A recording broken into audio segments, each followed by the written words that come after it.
Like governments all around the world, the New Zealand government is working hard on understanding and implementing the leveraging of science, technology, and innovation to help drive economic growth.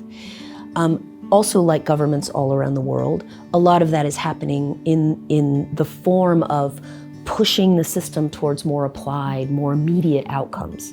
I think that we need to make sure going forward that we balance that.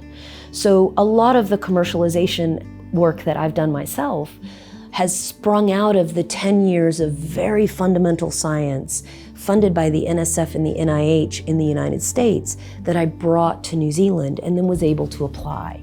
You have to build the ability to ask the right questions and learn how to assemble teams to answer them, and that often happens in that research space. That's what that's for.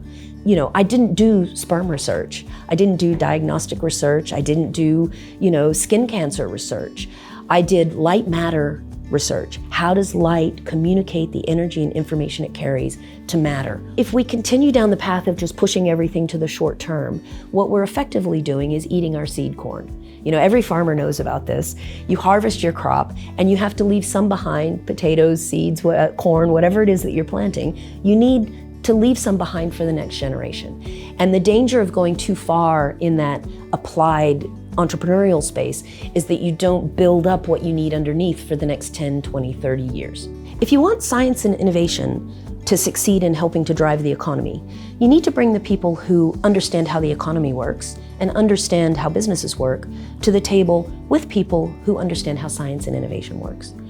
And that means that at governance levels, you really want to make sure that you have deep technological expertise in the room alongside the deep economic expertise. I think those two things need to work hand in hand. We don't have enough scientists on our corporate boards.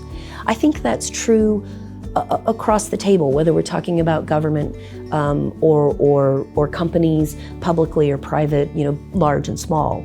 We often find that our companies have fewer scientists and technology experts in those sorts of governance roles compared to, say, similar companies in the US, where that ability to transform the economy through innovation and technology has clearly been proven successful. So I think one of the things that we should think seriously about is making sure that we have the right kind of expertise in the room when we're figuring out how to do this right.